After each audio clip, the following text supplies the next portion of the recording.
কলিযুগে হরিনাম, এই সংকীর্তন ধর্মই হলো শ্রেষ্ঠ।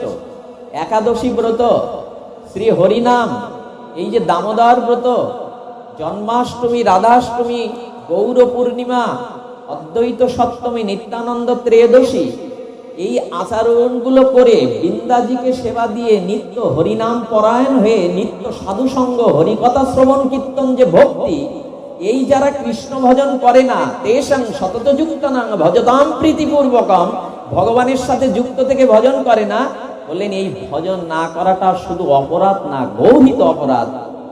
আপনি কেউ কেউ নীতি কথা আওড়ায়, আমি মিথ্যা বলি না, বাপ মার সেবা করি, দুস্থ গরিবের সেবা করি, আমি সমাজে অনেক ভালো ভালো কাজ করি, দান ধান করি, আমাকে ধেই ধেই করে হরিনাম করতে হবে, নাচতে হবে, একাদশী করতে হবে, তার কি মানে?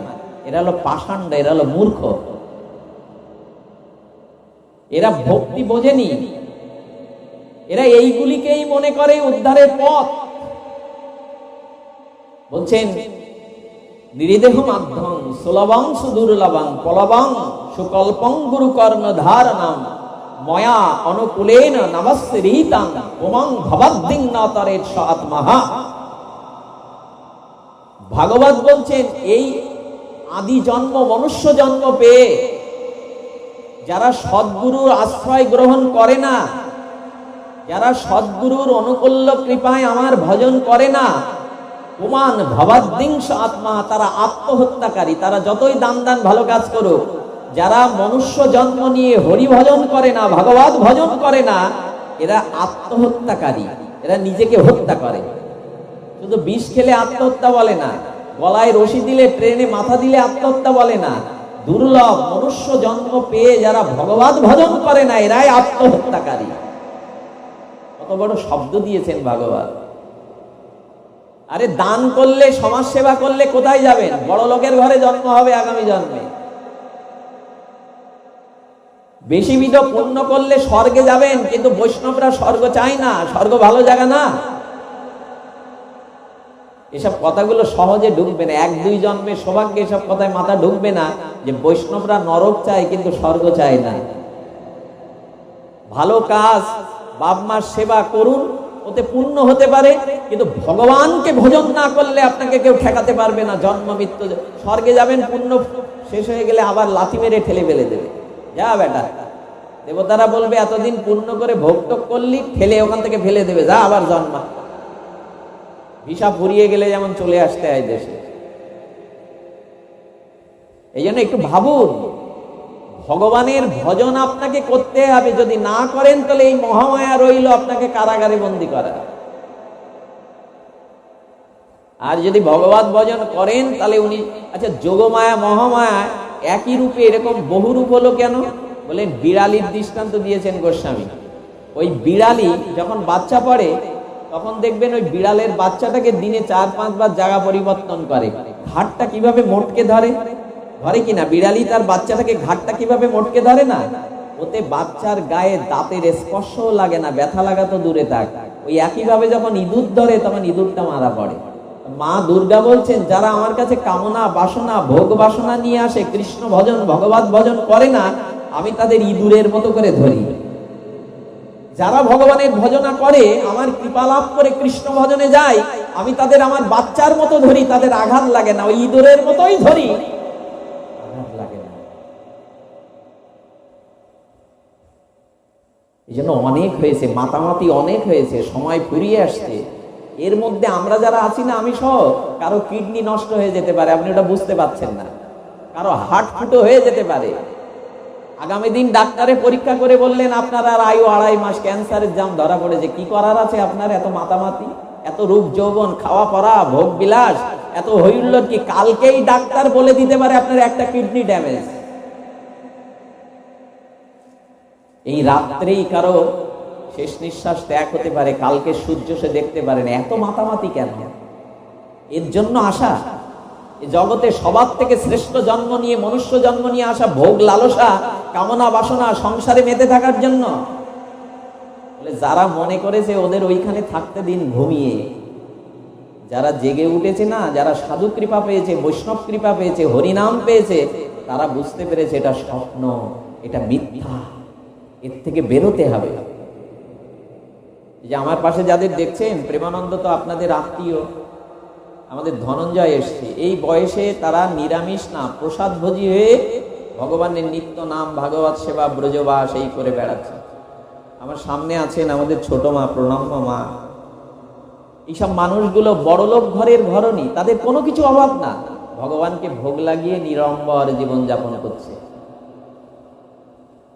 আমাদের বুধাটাই যাবে, আমার সাথে অন্তত 8-10টা ছেলে, তাদের কাজ হয়ে গেছে, সংসার আর তাদের আছে মাত্র। সাধু সঙ্গ না করা পর্যন্ত, ভাগবত শ্রবণ না করা পর্যন্ত আপনার জীবনে কোনো পরিবর্তনই আসবে না। সাধু কৃপা চায়।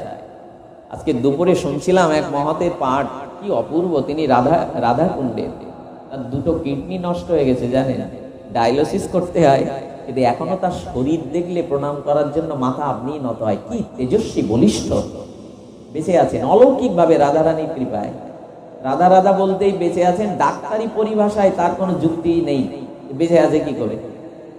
তিনি বলছেন পূর্ব জন্মে দান ধ্যান পুণ্য কর্ম, বহুবিধ পুণ্য কর্ম করলে হৃদয়টা একটু শুদ্ধ হয়, সাত্ত্বিক হয়।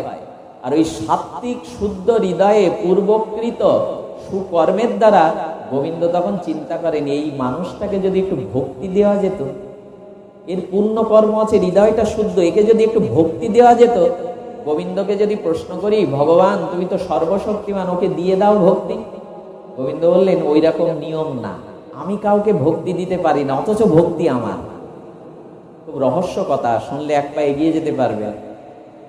কোন জন্মে যদি আপনার খুব পুণ্য কর্ম সৎকর্ম থাকে, হৃদয়টা যদি একটু সাত্ত্বিক শুদ্ধ হয়, তাহলে ভগবান তখন চিন্তা করেন একে একটু কৃপা করা দরকার, একে একটু করুণা করা দরকার।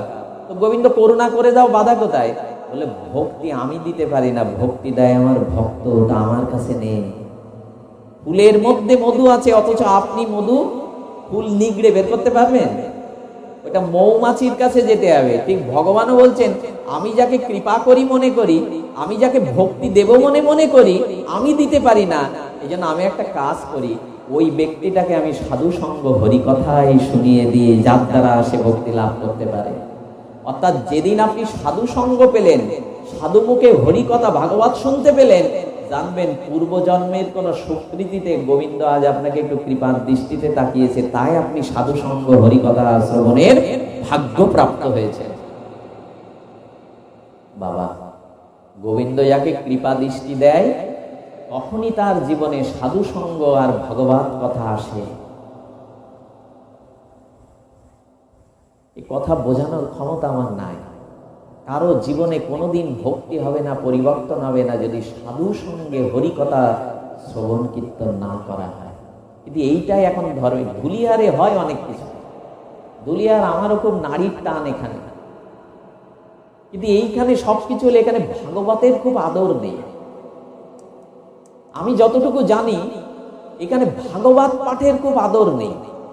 যদিও আপনারা কষ্ট করে শুনছেন, এখন পরিবেশটা কিছুটা শান্ত, কিন্তু এইখানে নিয়মিত ভাগবতের কিছু হয় না। যেখানে হরিকথা ভাগবত নাই, সেখানে হ্যাঁ ধর্ম কর্ম হই হুল্লোড় হবে, 12 মাসে 13 পার্বণ হবে, তাতে হলো কি? হলো নোংর তোলা হয়নি, গ্রাফি তোলা হয়নি। বাপ বেটা সারা রাত নৌকা পেয়েছে, ভোরবেলা বৃদ্ধ মাঝি বাবা ছেলেকে বলছে, খোকা ডাট তো টানলি, আর আমি তো হাল বাইলাম, কত দূর এলো নৌকা? সর্বনাশ হয়ে গেছে বাবা, সে গ্রাফই তুলিনি। এই গ্রাফই না তুলেই সারা রাত নৌকা পেয়েছি। হিন্দুদের অবস্থা তাই, গ্রাফই তুলবে না, নৌকা বাইবে, যাবে আর কত দূর? যেখানে সেখানে হলো একটা 5 দিনের পূজা উৎসব, হলোটা কি? এই জন্য বাস্তবতা হলো, সত্য হলো, আপনাকে গোবিন্দের ভজন করতে হবে, রাধারানীর ভজন করতে হবে, হরিনাম আশ্রয় করতে হবে, সাধু সঙ্গে হরি কথাতে ক্ষুধা আনতে হবে, রুচি আনতে হবে, তবেই মঙ্গল। ওইটা করে দেবেন যোগমায়া। বিড়ালি ইঁদুর ধরে, আবার ওই দাঁতে ওই একইভাবে বাচ্চাকে ধরে, কোনো কষ্ট হয় না। তো মা বলছেন, আমার কাছে কৃষ্ণ ভজবি না, ভগবান ভজবি না, দৈবী হেসা গুণময়ী মম মায়া দুরত্তয়া মামে বোঝে প্রপট্টন্তে মায়ামেতং করন্তিতে। গীতায় ভগবান বললেন, ইহারে করিয়া যায়, এড়ানো না যায়। ঠাকুর মশাইয়ের মহাবাণী হলো, মায়াকে আপনি আপনার শক্তি দ্বারা আচ্ছা, আপনার যে ছায়াটা পড়েছে, চেষ্টা করে মারধর দিয়ে কেটে ছায়াটা আলাদা করতে পারবেন দেহ থেকে? আচ্ছা, এই ক্ষমতা আপনার আছে, আপনার ছায়াটা কেটে শাসন করে অস্ত্র চালিয়ে আপনার ছায়া আলাদা করতে পারবেন কেউ? তেমন মায়া দূর করবার ক্ষমতা আপনার কাছে নেই। কি হবে? বলে ছায়াটাকে কাটতে যাব কেন, তাড়াতে যাব কেন? ছায়াটা এক সময় আমাকে আর জ্বালাতন করবে না, আমার পার সাথে মিশে যাবে। কখন যাবে? বলে সূর্যটা যখন মাথার উপরে থাকবে, মধ্য গগনে সূর্যটা থাকবে, মাথার উপরে সূর্য, তখন দেখবেন ছায়াটা পেছনেও পড়ে না, সামনেও পড়ে না, পায়ের সাথে ওটা মিলিয়ে যায়। যার মাথায় গুরু কৃপায় হরি ভজন, কৃষ্ণ ভজন আছে, ভগবানের চিন্তা যার হৃদয় মস্তিষ্কে আছে, মায়া আর তাকে জ্বালাতন করবে না। মায়া লজ্জিতা হয়ে দূরীভূত হয়ে মিশে যাবে। ইহারে করিয়া যায় এড়ানো না যায়, সাধু কৃপা বিনা আর নাহিত উপায়। এই দেখুন কি বলছেন নরোত্তম ঠাকুর দাস মহাশয়, সাধু কৃপা বিনা নাহিত উপায়। মায়া দূর করবার একমাত্র কৃপা ছিল গুরুদেবের কাছে, সাধু বৈষ্ণবের কাছে। তারা যদি কৃপা করে তো মায়া দূরীভূত হয়। তাহলে মায়ের কাছে এখন অন্তত চাইতে হবে, হে যোগমায়া, আমাকে কৃষ্ণ ভজনে যুক্ত করে দাও, ভগবান ভজনের সাথে যুক্ত করে দাও। হে মহামায়া, তুমি আমার সামনে মহামায়া রূপে নয়, যোগমায়া রূপে তুমি আমাকে কৃপা করো। এইসব প্রার্থনা তো জানা লাগবে, উপলব্ধি করা লাগবে যে কি চাইতে হয়। আসলে কার কাছে কি চাইতে হয়? বিদ্যাপতিকে মা ভগবান শিব বর দিতে এলেন। আমাদের বৈষ্ণব পদাবলীর বিখ্যাত মহাজন বিদ্যাপতি ঠাকুর, ভগবান শিব তাকে সন্তুষ্ট হয়ে দর্শন দিয়ে বললেন, কি চাও? কি চাইলো জানেন বিদ্যাপতি?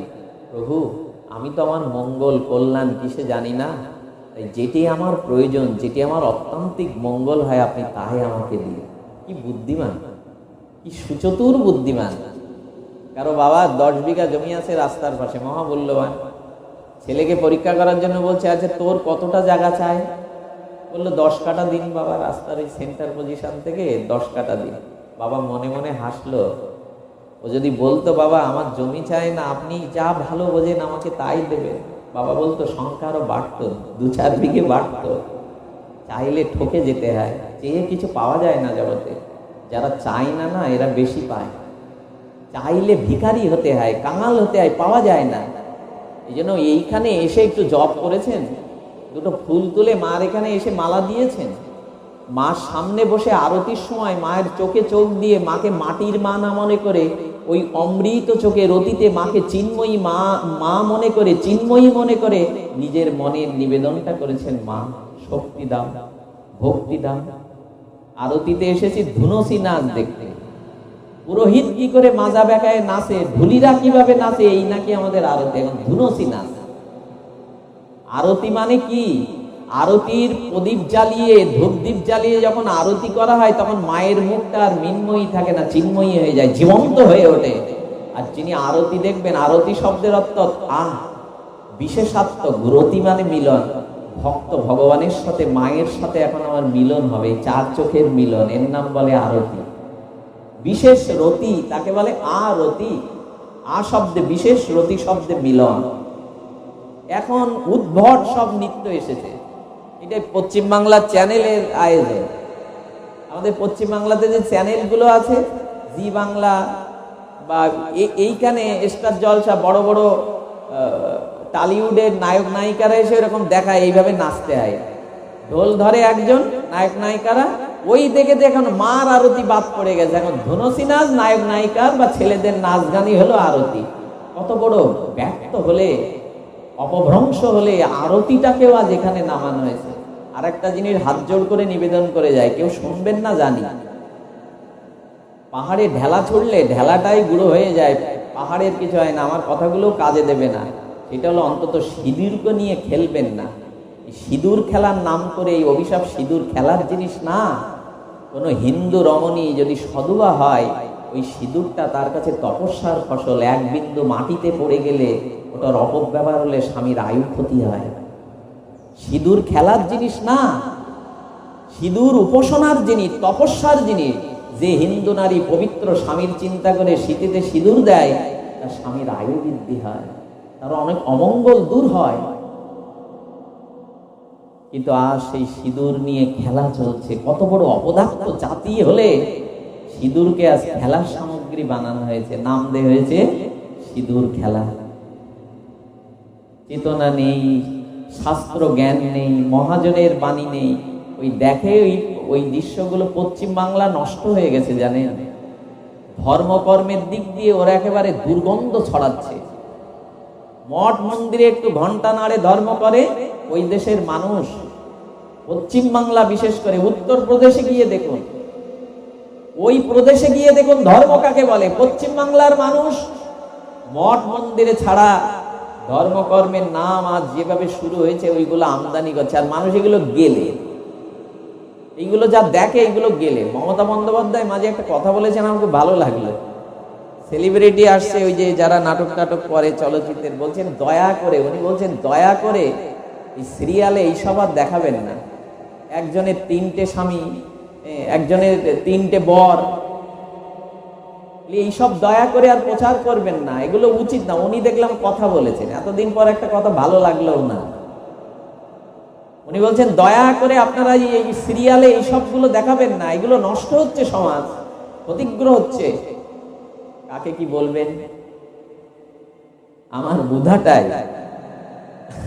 বুধাটায় আমি কাল পাঠ করলাম।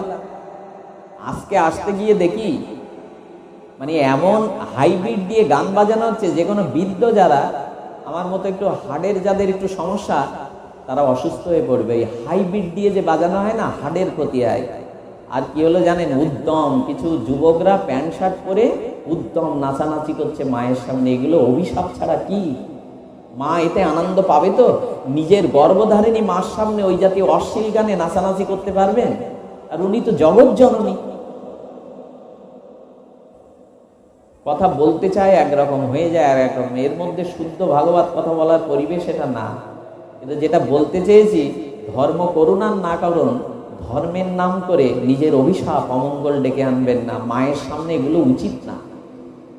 এটা উপাসনার জায়গা, এটা আরাধনার জায়গা। কিন্তু এ কথা আজ মিথ্যা। হয়তো এইখানেই বলে যাচ্ছি, কালকেই গানের কনসার্ট হয়ে যাবে এখানে। সে যে কি গান, গান তো আজকাল ইংরেজি না বাংলা না হিন্দি, তুই তামারি শুরু হয়ে গেছে গানে। এখন গানের মধ্যে হিন্দিও ঢোকানো, ইংরেজিও ঢোকানো, বাংলাও ঢোকানো, আবার তুই তামারিও ঢোকানো। শ্যামা সঙ্গীত কোন মন্ডলে আমি বাজতে দেখলাম না। আবার কত চালাক, ভোরবেলা কীর্তন দেয়, যেই সূর্য ওঠে শুরু হয়ে যায়। ভোরবেলা একটু কীর্তন দিল, চানাচুর মুড়ি মাখানো, ঝাল মুড়ি আছে না, চানাচুর মুড়ি মাখানো। ভোরবেলা একটু কীর্তন দিলাম, সন্ধ্যাবেলা একটু ধূপ ধুনো দিয়ে একটু শ্যামা সঙ্গীত বাজালাম, আর চানাচুর মুড়ি মাখালাম। এখন এর থেকে বেরোনো যাবে না, আপনারা বেরোতেও পারবেন না। পাহাড়ে ঢেলা ছড়ার মতো আমার এই কথা কাজে লাগবে না। যদি বলেন তাহলে বলছো কেন? বলছি কেন জানেন? এটা দায়ভার ছিল। গুরু মহারাজ এই গীতা, রামায়ণ, ভাগবত বলেছে, কথাগুলো মানুক আর মানুক, মানুষের দুয়ারে অন্তত পৌঁছে দাও। আমি একজনকে প্রশ্ন করেছিলাম, একজন খুব বৃহৎ দার্শনিককে, বাবা হরিকথা বলছি, মানুষ তো শোনে না, মানুষ তো পরিবর্তন হয় না, চরিত্র পরিবর্তন করে না। বলছে তবু বলবে। একজন মানুষও পরিবর্তন না হলে বলে যাবে সারা জীবন। এটা গোবিন্দ বলেছেন আমার কথা মানুষের কাছে প্রচার করতে। তো পরিবর্তন হবে না বলবো কেন? বললেন না, হরিকথা শ্রবণ করে যদি কেউ পরিবর্তন নাও হয়, তবু তার মঙ্গল আসবে একদিন। কি করে মঙ্গল আসবে? সে পরিবর্তন হলো না, স্বভাব শুদ্ধ হলো না। তো বলছেন যে সে শ্রবণ করলো, কিসে মঙ্গল হয়, কিসে কল্যাণ হয়, কি আমার কর্তব্য, কি আমার করণীয়, এইগুলো শাস্ত্র কথা শ্রবণ করে সে পালন করলো না, আচরণ করলো না। শাস্ত্র তাকে কি করবে জানেন? শাস্ত্র কাকে বলে? শাসন করার অস্ত্রকে বলে শাস্ত্র। অস্ত্র দিয়েই তো কিছু কাটতে হয়, কাউকে আঘাত করতে হয়। তো শাস্ত্রের এই যে গীতা ভাগবত, মনে করবেন না কটা অক্ষর, একে যদি আপনি শ্রবণ করার পরেও না মানেন, তাহলে শাসন করার অস্ত্র এটি। আপনাকে এই ভাগবত কথা শ্রবণ করে, কর্তব্য শ্রবণ করে আপনি না করলে, একদিন আপনার জীবনে অভিশাপ, যন্ত্রণা নেমে আসবে, প্রতিক্রিয়া নেমে আসবে। ঝাল খেলে যেমন জিভটা জ্বালা করে, পাড়া খেলে যেমন 12 বছর পরে দেহে বিস্ফোরক বেরোয় কিনা, পাড়া কারো খাওয়া পড়লে আজ না বেরোলেও একদিন না একদিন বিস্ফোরক বেরোবে। তেমন ভাগবত কথা শুনে যারা আচরণ করে না, তারা একদিন অধঃপতিত হয়ে যন্ত্রণা কাতর হয়ে এই কথা বলতে বলতে মারা যায়, আমি শুনেছিলাম জেনেছিলাম কিন্তু করা। এই অনুশোচনাটা তার আসবে, এতে তাকে অন্তত একটু এগিয়ে দেবে। কিন্তু যে শ্রবণ করলো না, জানলো না, তার অনুশোচনাটাও আসবার সুযোগ থাকবে না। কি বড় দার্শনিক বিচার! শুনে যদি নাও করেন, তাহলে এই শ্রবণ করে না করার দরুন আপনার জীবনে যে যন্ত্রণা প্রতিক্রিয়া আসবে, সেদিন অন্তত আপনার অনুশোচনা আসবে, আমি জেনেছিলাম শুনেছিলাম করিনি বিধায় আজ আমার জীবনের এই অনুশোচনাটা অন্তত সেদিন আপনার আসবে। এই জন্য আমাদের উচিত হবে ভগবানের একটু ভজন করা। কলি ঘোর তিমিরে গরসল জগজন ধর্ম কর্ম রহুদুর। আস্তে একবার ভাগবত আসরে একবার উলোধ্বনি দিলেই যথেষ্ট। 3 বার 7 বার ওটা সন্ধ্যাকালীন অন্যান্য নিয়মে দিতে হয়, পূজা পার্বণ বরণে মাঙ্গলিক কাজে। কি বলা হলো? অসাধনে চিন্তামণি বিধি মিলাইল আনি, গোড়া বড় দয়ার সাগর অনার্পিত চরিণ চিরাত করুণায় অবতীর্ণ কলহ সমার পয়তোন্নত উজ্জ্বল রস সভক্তি শ্রিয়াম হরি পুরট সুন্দর দুতি কলম্ব সম্ভবিত সদা হৃদয় স্কন্দরে স্ফুরত বসচি নন্দনা। এখন আমাদের করণীয় কি, এটা বলেই পাঠ ইতি করি, বিশ্রাম করি। করণীয় হলো আমাদের মহাপ্রভু শ্রীকৃষ্ণ চৈতন্য করুণার অবতার, তিনি অসাধনে চিন্তামণি, যেটা ব্রহ্মা পায়নি, দেবতা যোগী ঋষি পায়নি, সাধন করেও পায়নি, সেই অসাধনেও যে চিন্তামণি ব্রজভক্তি প্রেম ভক্তি পাওয়া যায়, ওটা মহাপ্রভু বললেন এবার আর সাধন লাগবে না, পুণ্যকর্ম লাগবে না, আমি অকাতরে কৃপা করে সেই ব্রজভক্তি গোলকের প্রেমধন, সেই হরিনাম আর হরিকথারূপ শুদ্ধ ভগবত ভক্তি আমি তোমাদের দিতে এলাম। মহাপ্রভু কি বললেন? পতিত পাষাণ্ডী দুরমতি অতি প্রাণে না মারিল কারে, হরিনাম দিয়া হৃদয় সদিল যাচি গিয়া ঘরে ঘরে। এমন দয়াল এমন পতিত পাবন আর আসেনি, আসবে না কোনো অবতারে কোনো যুগে। তাই চৈতন্য মহাপ্রভু নিতাই চাঁদ ব্রহ্মার বাঞ্ছিত দেবতা যোগী ঋষিও যা পায়নি, সেই ব্রজপ্রেম হরিনামের মাধ্যমে ভক্তির মাধ্যমে মহাপ্রভু দিতে এসেছিলেন। যার পূজা করছি না, তিনিও গৌর বন্দনা করেছেন। সীমান্ত দিবে কি আমার গৌরের তপস্যা করেছেন আমার মা। এই যে যোগমায়া মহামায়া সীমান্ত দ্বীপে বসে ভগবান গৌর হরিকে ভজনা করেছেন। রাধা কৃষ্ণ মিলিত তনু গৌর। মা পরমা বৈষ্ণবী, মাও ভগবানের এই দিব্য নাম। ভগবান শঙ্কর শিব তিনি পঞ্চমুখে এই ভগবান রামচন্দ্রের সেই তারক ব্রহ্ম নাম উচ্চারণ করছেন ভগবান শিব পর্যন্ত। আর দুর্গা দেবী তো তপস্বী পরমা বৈষ্ণবী, তিনি আরাধনা করছেন ভগবানের। তাই শাস্ত্রে বারবার বলছেন অন্তত এই কলিহত কলিজীবের জন্য তপস্যা যাগ যজ্ঞ পূজা থাকে থাকুক, আচরণ করে করুক, কিন্তু প্রেম ভক্তি লাভ করতে গেলে হরি নামকে আশ্রয় করতে হবে। ভগবানের এই দিব্য কলিযুগের যুগ ধর্ম হরি নাম আর ভগবানকে গ্রহণ করতে হবে। কি রূপে? কৃষ্ণ বলেছেন, মহাপ্রভু বলেছেন, আমি যখন জগৎ থেকে অপ্রকাট হব তখন 2 ভাবে তোমরা আমাকে পাবে। যদি মহাপ্রভুকে চান, রাধা কৃষ্ণকে চান, তাহলে 2 ভাবে পাবে। এই রূপে 2 মোর হবে অবতার, কীর্তন আনন্দ সংকীর্তন আনন্দ রঙ্গ করিব প্রচার। মহাপ্রভু বলছেন আমি যখন অপ্রকাট হয়ে চলে যাব জগৎ থেকে নিত্য লীলায় নিত্য ধামে, তখন আমি 2 ভাবে তোমাদের মাঝে আসবো। তো মার্মিক কথা। চৈতন্য মহাপ্রভু যখন অপ্রকাটে নিত্য লীলায় চলে গেলেন, বললেন আমি আর 2 ভাবে তোমাদের কাছে আসবো। কিভাবে?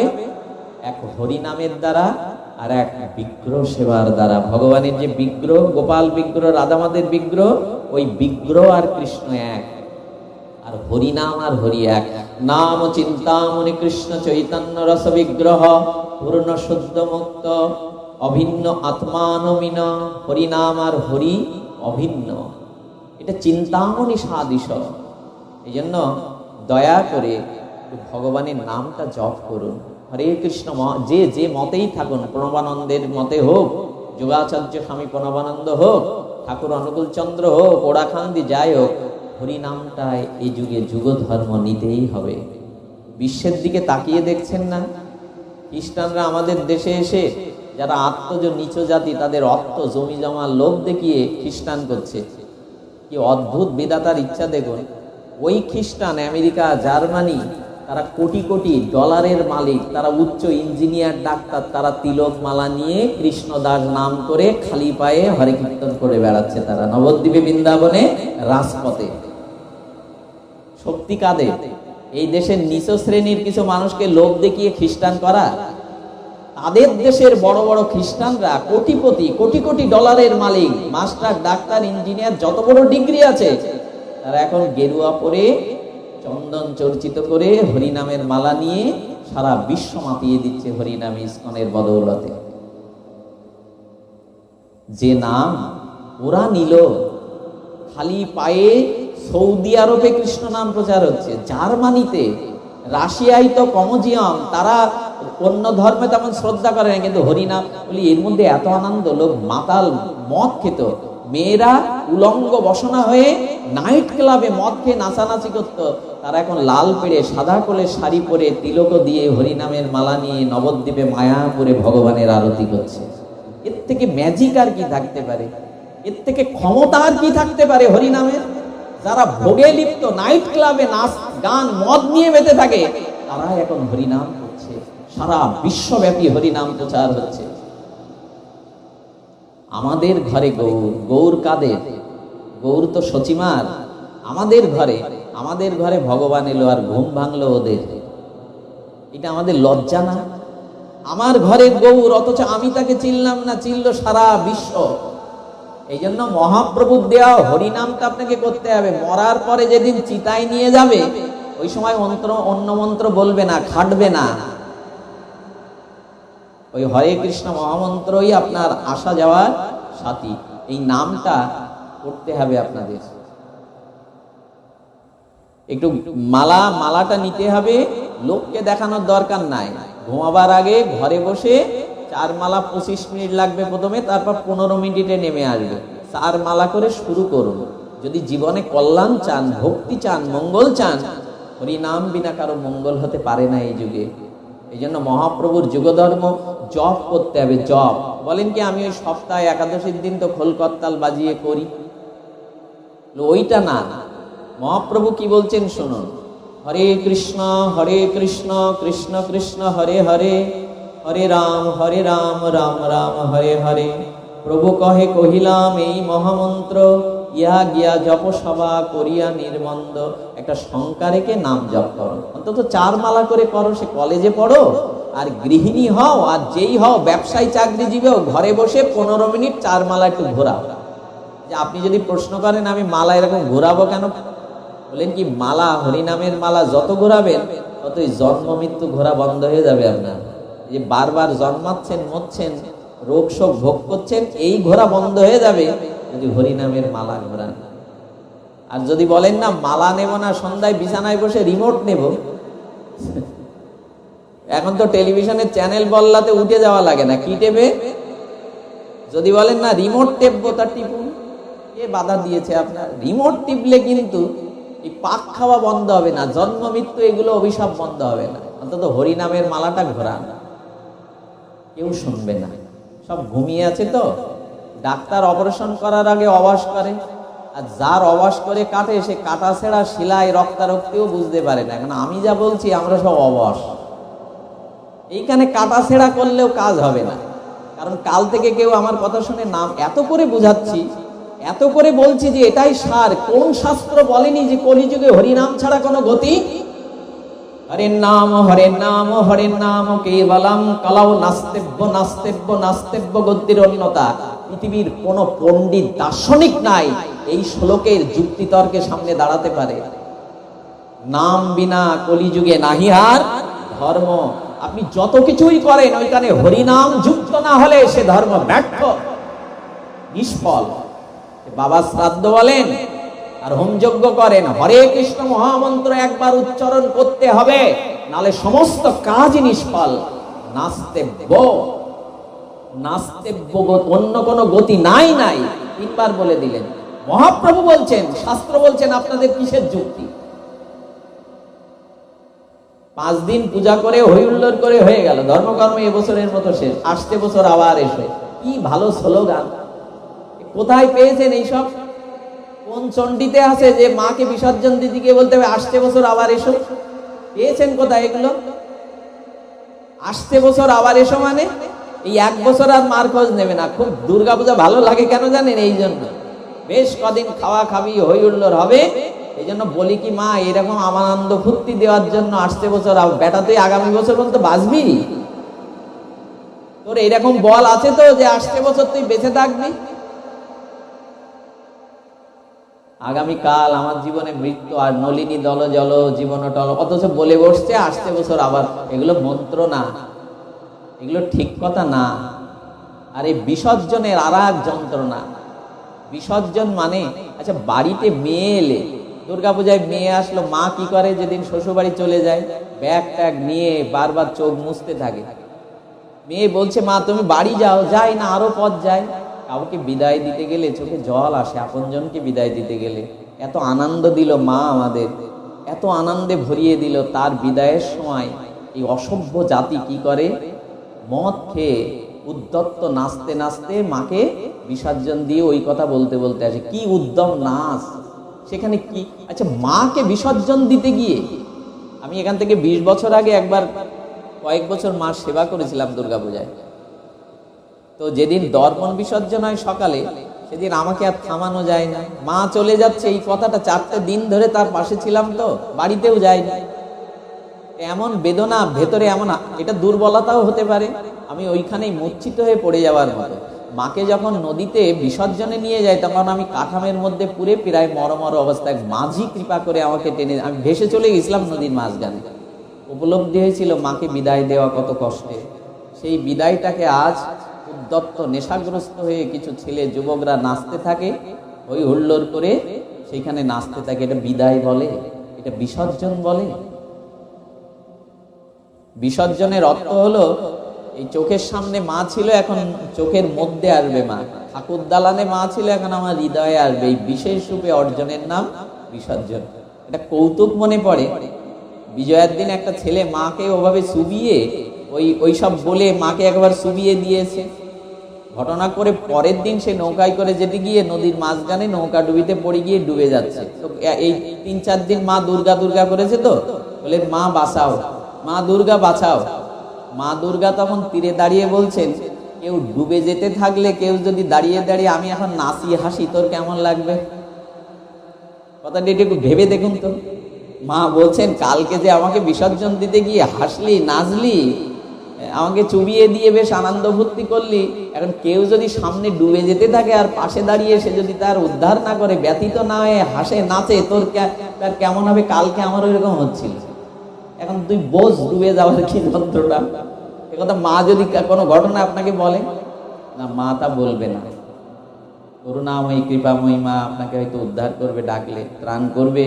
এই জন্য এইসব সংস্কারগুলো আনা। এখানে কয়েকটা ছেলেকে আমি দাদাদের জানি, তারা শিক্ষায় দীক্ষায় এগিয়ে আমার বুধাটা মন্দিরে গেল। সেই মার পূজা আরতি করে তারা যখন বলল, আমি ফেরাতে পারলাম না।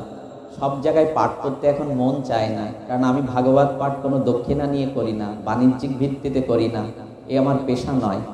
ঈশ্বর দুমুঠো খাওয়ার সংস্থান আমাকে দিয়েছেন, আমি ভাগবত পাঠে কোনো দক্ষিণা নিয়ে পাঠ করি না। শুধু গুরু মহারাজের কৃপা এবং আমার নিজের প্রয়াত পিতার আদেশ মানুষের দুয়ারে ভাগবত পাঠ করা। হ্যাঁ, মানুষ অর্থ যশ খ্যাতি দেবে না কেন? দিতে পারে, সেগুলো পিছনে ছুটে বেড়াতে পারে। কিন্তু এই কথাগুলি এই কারণে বলছি, আমার নিজের উপলব্ধি হলো এই, আমার নিজের মর্মান্তিক উপলব্ধি হলো এই, বদলান, একটু চেঞ্জ হন, একটু পরিবর্তন হন। একই ওষুধ খেয়ে যাচ্ছেন, রোগ সারছে না, ওটা রোগের ঠিক ওষুধ না, ওটা আরো ক্ষতিগ্রস্ত হচ্ছেন। এইসব পূজা পার্বণ করে যদি কোনো চেতনা জ্ঞান, তা আসবে কি করে? ওই যে বলছিলাম, উৎসব কাকে বলে? যেখানে বহুজনকে একত্রিত করে আনন্দ দান করা হয়। আনন্দ কিসে হয়? হরি কথায় হয়, সাধু সঙ্গে হয়, হরি নামে হয়। এইগুলো এখন প্যান্ডেলে হয়? হয় না। আচ্ছা, এখন আপনাদের কাছে আমি একটা প্রশ্ন করি, এখন আপনার মনের মধ্যে যতটুকু শান্তি বিরাজ করছে, অন্য কিছু এখানে নাচ গান হই হুল্লোড় অন্য কিছু করলে এটা হয় কি? এখন যেটুকু এখানে পরিবেশ তৈরি হয়েছে, এখন এখানে কান পাতুন, এই কান না, মনের কান পাতুন এই পরিবেশের মধ্যে। এখানে আমরা এখন যারা আছি, এখন কেউ মনে অসৎ চিন্তা করবার ক্ষমতা হারিয়ে ফেলেছে। এখন কেউ এখানে বসে অসৎ চিন্তাটা আপনার মনে আর এখন আসছে না। তার কারণ কি? যেখানে তুলসী থাকে, যেখানে গীতা থাকে, যেখানে ভগবানের কথা হয়, ওখানে রাধা রানী ধ্রুব প্রহ্লাদকে নিয়ে ভগবান ওই স্থানে আসেন হরিকথা শ্রবণের জন্য আর ভক্তদের কৃপা করবার জন্য। যত্র গায়ন্তি তত্র তিষ্ঠামি নারদ। কৃষ্ণ বলেছেন, কলিযুগে বৈকুণ্ঠ আমাকে না পেলেও, আমি যখন অবতার হয়ে আসি তখন বৈকুণ্ঠে থাকি না, বৈকুণ্ঠে না পেলেও, যোগীর হৃদয়েও না পেলে, যেখানে ভক্তগণ মিলিত হয়ে আমার গুণগাথা কীর্তন করে, ওইখানে আমাকে পাবেই পাবে নারদ। ওইখানে অন্তত বঞ্চিত হতে হবে না তোমাকে। এই জন্য এখানের বাতাসটা এখন নির্মল। এর মধ্যে এখন যারা ঢুকবে তারা অসৎ চিন্তা করবার ক্ষমতায় হারিয়ে ফেলবে। এটা হরিকথার ক্ষমতা, ভক্তি দেবীর ক্ষমতা, এটা গীতা ভাগবতের অক্ষরের, চিন্ময় অক্ষরের দিব্য ক্ষমতা। একবার করে দেখুন, তাহলে আনন্দ বুঝবেন।